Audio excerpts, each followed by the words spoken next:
आज मैं आपको लेकर के चल रहा हूँ फतेहपुर सीकरी।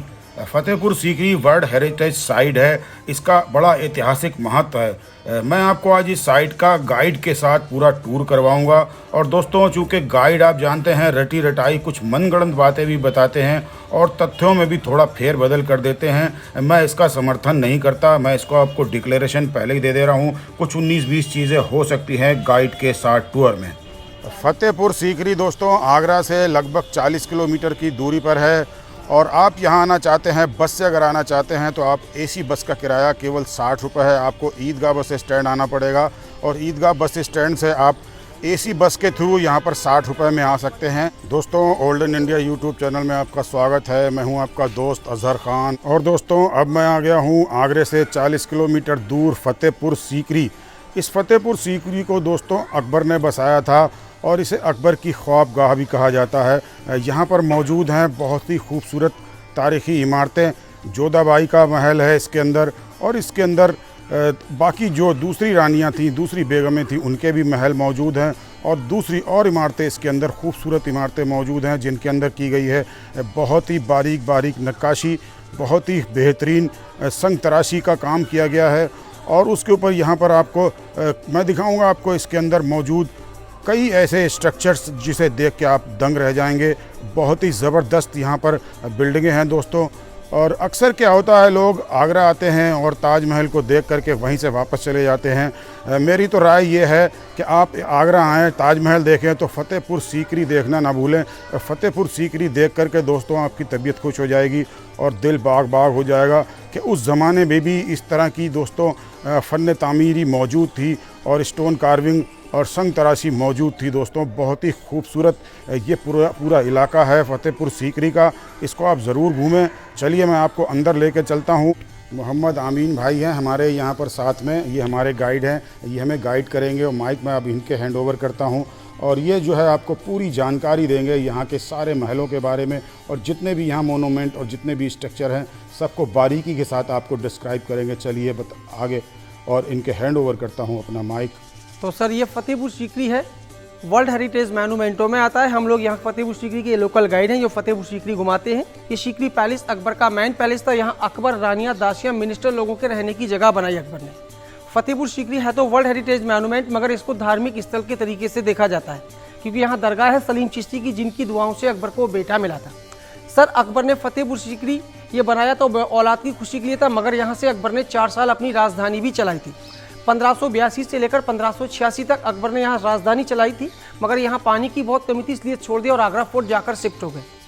फतेहपुर देखा इन्होंने। अब ये सीकरी का पहला पॉइंट है जिसका नाम घोड़ों का अस्तबल कहते हैं सर। ये सामने वाली जो जगह आपको नजर आती है सर, यहाँ से लेकर लास्ट तक इस साइड और इस साइड और उस साइड, तीनों साइड में ही पर्सनल घोड़े बांधे जाते थे। पर्सनल घोड़े रानियाँ, दासियाँ, मिनिस्टर लोगों के होते थे सर, जो यहाँ पर रहते थे, काम करते थे, उनके घोड़े बांधने की जगह बनाई गई। हम लोग घोड़ों का अस्तबल कहते हैं। सामने जो 2 मंजिला नज़र बिल्डिंग आता है आपको सर, उसको बीरबल पैलेस के नाम से जाना जाता है।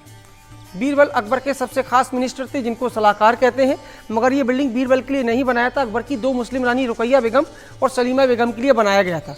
उन दोनों रानियों ने इस महल को छोड़ इसलिए दिया था क्योंकि सर बराबर में घोड़ों का अस्तबल, घोड़ों का तबेला था, इसलिए रानियाँ छोड़कर यहाँ से चली गई। अकबर ने अपने खास मंत्री बीरबल को दे दिया। ये 2 मंजिला बिल्डिंग है जिसके 4 रूम नीचे बने हैं, 2 रूम ऊपर बने हैं। ऊपर जाने के सारे रास्ते लॉक है सर। अंदर से आपको 4 रूम दिखाता हूँ। यहाँ पर बीरबल और उसकी फैमिली रहा करती थी सर। ये 2 मंजिला बिल्डिंग है ना, अंदर से दिखाता हूँ। अंदर से आपको यहाँ पर कारीगरी दिखाई देगी। सारा सन स्टोन का बिल्डिंग मोनूमेंट है। अकबर ने सारी मोनूमेंट लाल पत्थर सन स्टोन से बनाई थी सर। मगर मेन कारण क्या है, यहाँ पर कार्विंग की थी रानियों के लिए, मगर रानियाँ तो छोड़कर चली गई। मगर इस पत्थर की कार्विंग आप देखोगे तो लगेगा वाकई उस ज़माने में कार्विंग किया है, तब कि उस ज़माने में ना लाइट थी ना मशीनें थी, सारा हैंड मेकिंग है सर। हाथ से पत्थरों को तराशा गया है। कोई दरवाजे का सिस्टम ही नहीं था उस ज़माने में, सिर्फ पर्दा सिस्टम होता था सर। आपको दिखाता हूँ, आइए। ये दरवाज़ा भी जो लगा हुआ नज़र आता है सर, ये हमारी गवर्नमेंट ने लगाया है सर बाद में। पहले यहाँ पर दरवाजे नहीं होते थे। ऊपर जाने का रास्ता है, यहाँ 2 रूम बने हुए हैं। ये गेट बना हुआ है, यहाँ पर गेट नज़र नहीं आएगा क्योंकि यहाँ पर्दे होते थे उस टाइम। फतेहपुर सीकरी करीबन 450 साल पुराना मोनूमेंट है सर। कारीगरी आपको दिख ही रहा है सर। ऐसे छोटे छोटे हॉल दिखाई देंगे आपको ऊपर में। यहाँ पर मौसम के हिसाब से पर्दे चेंज किए जाते थे सर। 1 2 3 4, इसको समर पैलेस कहते हैं। आज के ज़माने का एसी रूम। तब के उस ज़माने में एसी, कूलर, फैन तो होते ही नहीं थे सर। सिर्फ ज़मीन पर थोड़ा थोड़ा वो, यहाँ तो गुलाब जल का पानी नहीं भरते थे, अकबर के बेडरूम में भरते थे, मगर साइड में एक पानी का लेक था, बहुत बड़ा लेक था। आज भी फतेहपुर सीकरी 9 किलोमीटर के एरिया में है सर। 3 साइड किले की बाउंड्री और चौथी साइड पानी का झील बना हुआ है। वो झील आपको बाहर से दिखाई देगा। मार्केट जिसका नाम था सर मीना बाज़ार, यहाँ मार्केट लगाने के लिए बाहर से लेडीज़ों को हफ्ते के हफ्ते बुलाया करते थे। यहाँ मार्केट कपड़ा और ज्वेलरी का लगता था सर। रानियाँ और दासियाँ खरीदारी के लिए आती थी। यहाँ पर किसी भी जेंट्स की परमिशन अलाउड नहीं थी। तो ये लेडीज़ मार्केट मीना बाज़ार है। वो हमाम खाना है सर, आज के ज़माने का स्विमिंग पूल, रानी मरियम का स्नान घर थे सर, हमाम ही बोलते थे। और यहाँ पर गेट भी नहीं थे सर, क्योंकि जब रानी मरियम नहाने आती थी उस ज़माने में गेट नहीं होते थे। यहाँ दासियाँ पर्दे लेकर खड़े हो जाया करती थी। तो ये उस रानी का स्नान घर है, नहाने के लिए आती थी। पानी का सिस्टम दूर से था, वहाँ से पानी यहाँ तक आता था पहले।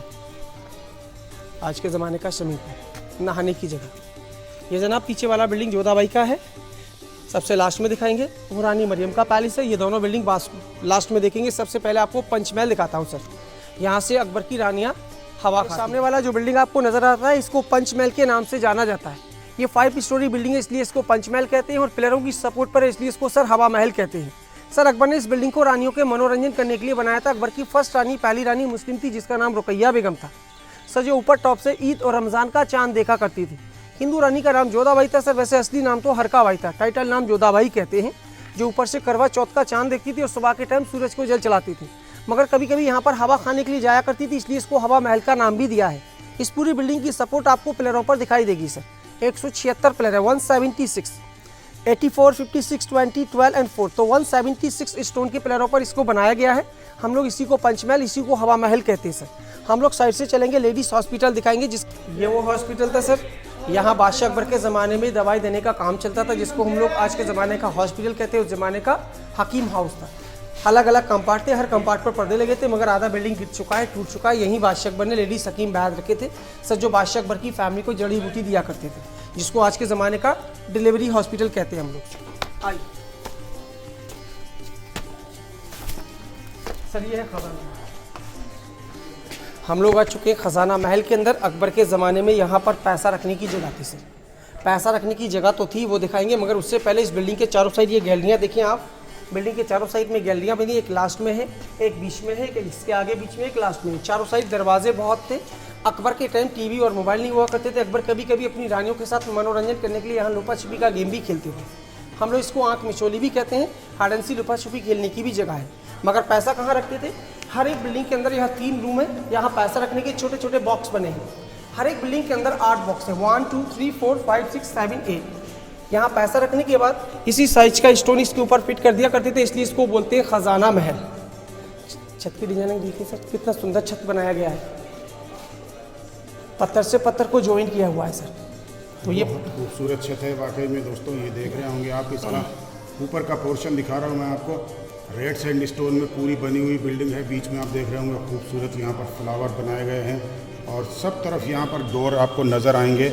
और यहाँ पर नज़र आएंगे आपको वो जगह जहाँ पर ख़जाना रखा जाता था या पैसा रखा जाता था सर। ये वो जगह है जिसको दीवाने खास का नाम दिया है। ये देखने में 2 मंजिला नज़र आता है बाहर से, अंदर से 1 मंजिला है, जहाँ पर अकबर उसके 9 मिनिस्टर्स बैठकर सीक्रेट मीटिंग करते थे। मगर बिल्डिंग ये वो भी है, यहाँ से अकबर ने एक धर्म की स्थापना की थी, जिस धर्म का नाम था दीन इलाही। दीन इलाही धर्म की स्थापना की थी। इस पिलर के ऊपर सारे मजहब और सारे धर्म के चिन्ह भी बनाए गए हैं, जो आपको अंदर जाकर दिखाएंगे सर। यहाँ से बादशाह अकबर और उसके 9 मिनिस्टर बैठकर सीक्रेट मीटिंग किया करते थे, इसलिए इसको दीवाने खास कहा जाता है। मगर मीटिंग करने की जगह सर नीचे नहीं थी। इस पिलर के ऊपर जो सिंहासन नजर आता है ऊपर में, शहंशाह अकबर इसके ऊपर बैठते थे। चारों साइड जो लोग गेट बने वहाँ उसके मिनिस्टर लोगों के बैठने की जगह थी। तो अकबर और मिनिस्टर यहाँ बैठकर सीक्रेट मीटिंग करते थे। इसको दीवाने खास भी कहते हैं, इसको इबादत खाना भी कहते हैं। थोड़ा सा आगे आएंगे, यहाँ के बारे में आपको समझा देता हूँ। इस पिलर के ऊपर सारे मजहब और सारे धर्म के चिन्ह बनाए गए थे, जैसे कि जैन, जिगजैग पर्शियन, गेट बाला क्रिश्चियन, गेट बाला मुस्लिम, लोटस फ्लावर्स स्वास्तिक हिंदू, ताज बाला बुद्धिस्ट, लास्ट में सुराई का जो डिज़ाइन है जिसको सर उमर खयाम कहते हैं, क्योंकि ये मुगल बादशाहों का चिन्ह था। सारे मजहब की चिन्ह इसलिए बनाई थी।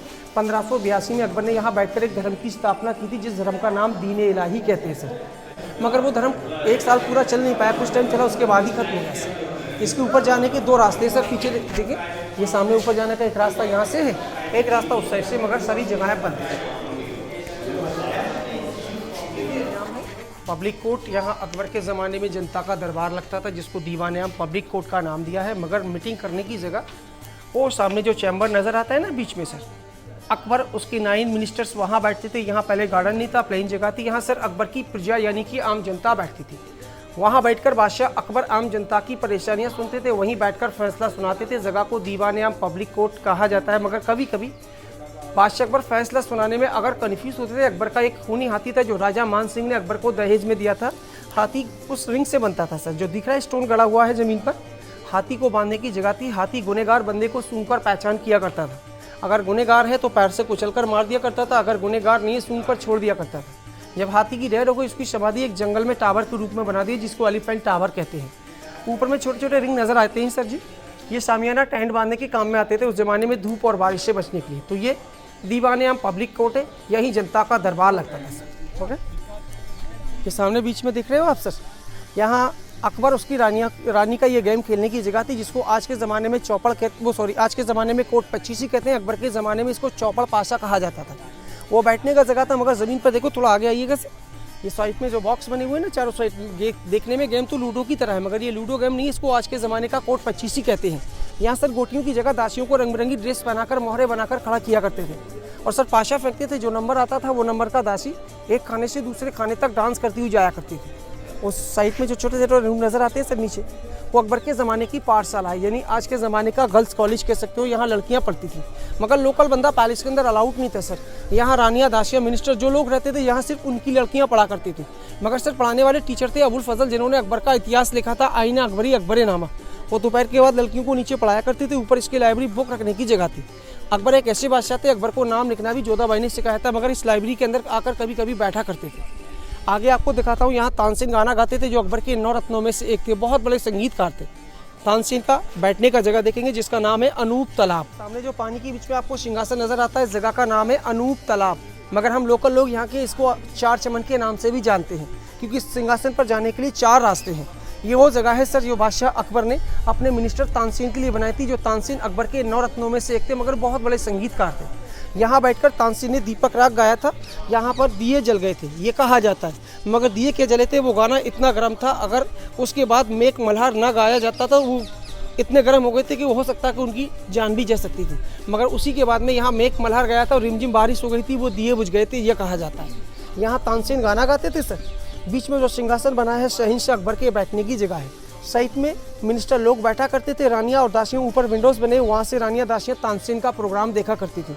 मगर हम लोग करीबन 450 साल के बाद मॉन्यूमेंट को देख रहे हैं, इसलिए सारे पर्दे वगैरह सारी चीज़ें खत्म हो चुकी हैं, सिर्फ पत्थर की इमारतें आपको देखने के लिए मिलेंगी।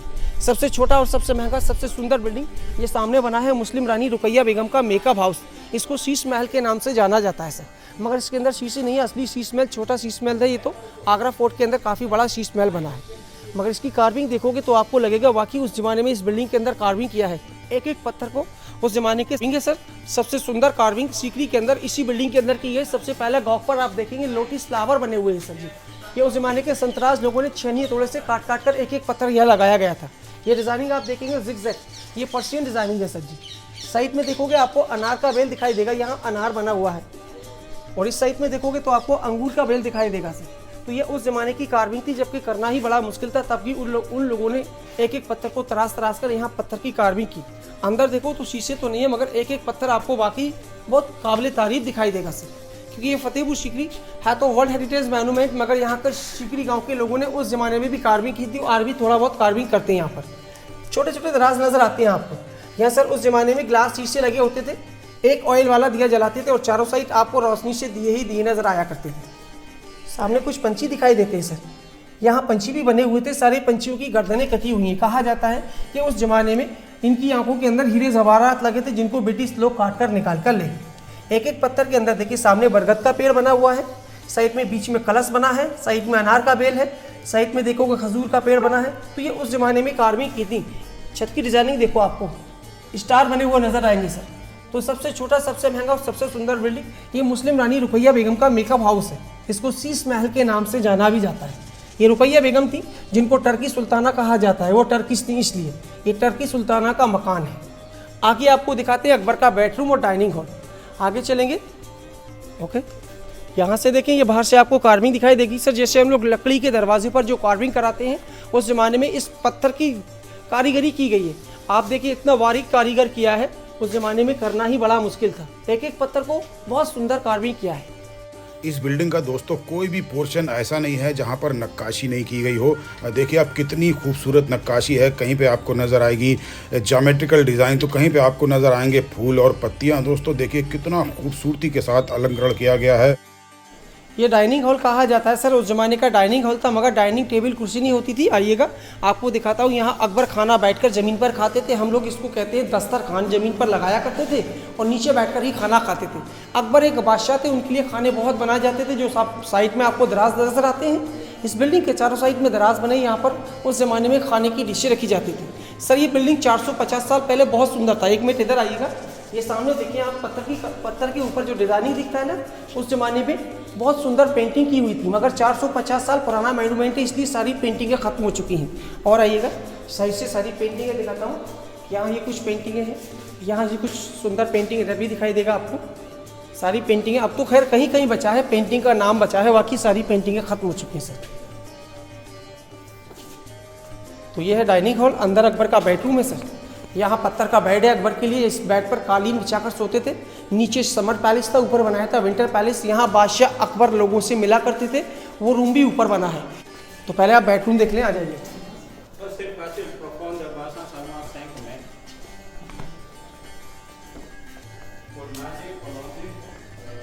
ये सर अकबर का रूम। इसको समर पैलेस का नाम दिया है। ये समर पैलेस था। एसी कूलर फैन होते नहीं थे, सिर्फ ज़मीन पर थोड़ा थोड़ा रोज़ वाटर, गुलाब जल का पानी भरते थे। ये रूम ठंडा और खुशबूदार रहता था सर। सामने स्टोन का बेड है। इस बेड पर चढ़ने के लिए वहाँ स्टेप सीढ़ी था। सीढ़ी से चढ़कर अकबर इस बेड पर कालीन बिछाकर सोते थे। इसका नाम रखा गया था ख्वाबगाह। ख्वाबगाह का मतलब सपना देखने की जगह कह सकते हो। मगर पहले ज़माने में ख्वाबगाह का मतलब सोना नहीं, सपना देखना नहीं, सोना हुआ करता था, क्योंकि भाषा बोली जाती थी फारसी। अकबर की सर मुस्लिम रानी रुकैया बेगम वहाँ सामने गेट बनाया, वहाँ से मिलने आया करती थी। हिंदू रानी जोधाबाई के लिए ये रास्ता था। ये रास्ता भी लॉक किया हुआ है सर। मिनिस्टर, सिक्योरिटी गार्ड जो मिलने आते थे, इस छोटे गेट से सर झुकाकर बादशाह के सामने लोग मिलने आया करते थे, इसलिए छोटा गेट बनाया गया है। तब कि अकबर खुद छोटे कद के बादशाह थे। कहा तक तो ये जाता है कि अकबर की हाइट 5 फुट 3 और 4 इंच के बीच में थी। तो ये अकबर का बेडरूम है सर जी। आगे आपको जोधा का महल और रसोई खाना दिखाएंगे। सामने ये वेज किचन है, क्योंकि अकबर की रानी जोधाबाई जो थी, इसका असली नाम हरकाबाई था। वो राजस्थान की थी, राजपूत थी, वो शुद्ध शाकाहारी थी। उनके लिए शुद्ध शाकाहारी किचन बनाया था सर। और महारानी जोधाबाई राजस्थान की थी, उनको झुमका पहनने का बहुत शौक था। आप लाइनिंग से देखो, कान का झुमका आपको दिखाई देगा, जिसमें चारों साइड 156 डिज़ाइन बने हैं, जिसमें हर डिज़ाइन अलग अलग बना हुआ है। महारानी जोधाबाई को जब कभी किसी दासी का खाना पसंद आता था, रानी जोधाबाई अपनी दासियों को कान का झुमका ही गिफ्ट में इनाम दिया करती थी सर। साइड में नॉनवेज किचन था। कभी कभी वहाँ पर भी नॉनवेज खाना बनता था, क्योंकि अकबर की मुस्लिम और क्रिश्चियन रानी जब कभी यहाँ आती थी तो उनके लिए वहाँ पर खाना बनाया जाता था। अकबर की सबसे खास रानी जोधाबाई, एक मिनट रहिए, सबसे बड़ा प्लेस सिंधु रानी जोधाबाई का है सर, जिसको हम लोग हवेली कहते हैं। इस कॉर्नर से लेकर लास्ट कॉर्नर तक पूरा प्लेस सिंधु रानी जोधाबाई का है, जिसको हवेली कहा जाता है। महारानी जोधाबाई के लिए सबसे बड़ा पैलेस इसलिए बनाया था क्योंकि अकबर को जोधाबाई से बेटा मिला था सर। इसके बाहर एक छोटा रूम जो दिख रहा है, सिक्योरिटी गार्ड रूम था, क्योंकि पैलेस के अंदर सिवाय अकबर के किसी भी जेंट्स की परमिशन अलाउड नहीं थी। सिक्योरिटी गार्ड कौन थे सर? ना तो लेडीज़ थे ना जेंट्स थे, किन्नर लोग रखे गए थे। अभी हम लोग इस महल के अंदर जाएंगे, हमारा लास्ट पॉइंट। किन्नरों को ख्वाजा सरा कहते हैं उर्दू में। हाँ, देखेंगे जोधाबाई का पैलेस, हम लोग इसको हवेली कहते हैं। महल के अंदर एंट्रेंस करते हैं, आने और जाने का रास्ता सिर्फ एक ही रखा है, क्योंकि राजस्थान में जो बड़ा बिल्डिंग होता है सर, उनमें एक ही रास्ता रखा जाता है। जिस गेट से जाना होता है उसी गेट से वापसी आना होता है। ये सबसे बड़ा प्लेस हिंदू रानी जोधाबाई का है, जिसमें रहने के लिए जोधाबाई के 2 पैलेस बने हैं सर। सामने देखोगे तो आपको ये जोधाबाई का समर पैलेस दिखाई देगा, और इस साइड देखोगे तो सर जोधाबाई का विंटर पैलेस दिखाई देगा।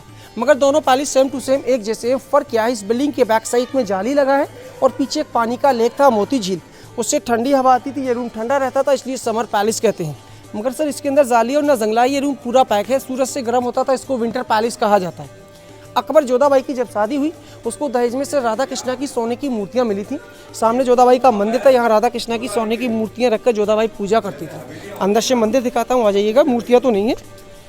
और जोधाबाई जब पूजा करने के बाद बाहर आती थी, ये बीच में छोटा सा एक पौधा लगा है सर। अकबर के ज़माने में तुलसी का पौधा था, आज तुलसी का पौधा हटाकर वहाँ पर गुड़ैल का पौधा लगा रखा है। तुलसी के पौधे को जोधाबाई उस ज़माने में जल चढ़ाया करती थी। ये साइटों में छोटे छोटे रूम नज़र आते हैं, यहाँ महारानी जोधाबाई के साथ 101 दासियाँ भी दहेज में आई थी, जो जोधाबाई को दहेज में मिली थी। उन दासियों के साथ ही जोधाबाई महल के अंदर रहा करती थी। जोधाबाई महल के नीचे रहती थी जोधाबाई महल के नीचे रहती थी और जोधाबाई महल के ऊपर रहा करती थी। जोधाबाई महल के ऊपर और जोधाबाई की दासियाँ नीचे रहा करती थी। यही सबसे बड़ा प्लेस जोधाबाई का महल है, जिसको हवेली का नाम दिया है सर। ये लास्ट पॉइंट है सर। ये महारानी जोधाबाई का मंदिर देखेंगे, देख कर आइएगा अंदर से।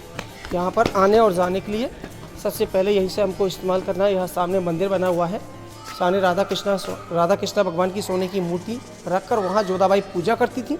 पूजा करने के बाद बाहर आती थी। मैंने आपको दिखाया तुलसी के पौधे को जल चढ़ाया करती थी। ये जोधाबाई का जो मंदिर नज़र आता है राजस्थानी स्टाइल से बनाया गया है, यानी हिंदू आर्किटेक्चर। इसके दोनों साइड में छोटे छोटे रूम बने हैं, पूजा का सामान रखने का जगह था। सामने वाला जो बिल्डिंग आपको नजर आता है उसको रिकॉर्ड ऑफिस के नाम से जाना जाता है सर, क्योंकि राजा टोडरमल अकबर के वित्त मंत्री समझ लो, जिनके पास खजाने की कुंजी हुआ करती थी। किसको कितना देना है कितना लेना, उन्हीं के अंडर में था। एक दूसरा काम था ज़मीन की नापा तोली, जो हमारी तहसीलों के अंदर होता है सर। तो तीसरा काम था सर टैक्स वसूली, जिसको आज के ज़माने में टैक्स कहते हैं, उस ज़माने में लगान कहते थे। वो किसान लोगों से टैक्स वसूल किया करते थे। अकबर ने उनके लिए ऑफिस बनाया था, यहीं बैठकर वो लिखा पढ़ी का काम किया करते थे सर।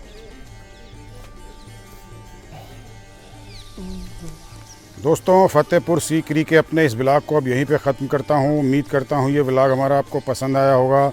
व्लॉग पसंद आया हो तो हमारे चैनल को सब्सक्राइब कीजिए, लाइक कीजिए और शेयर कीजिए। अगले व्लॉग में आपसे फिर होगी मुलाकात। तब तक के लिए अल्लाह हाफिज़।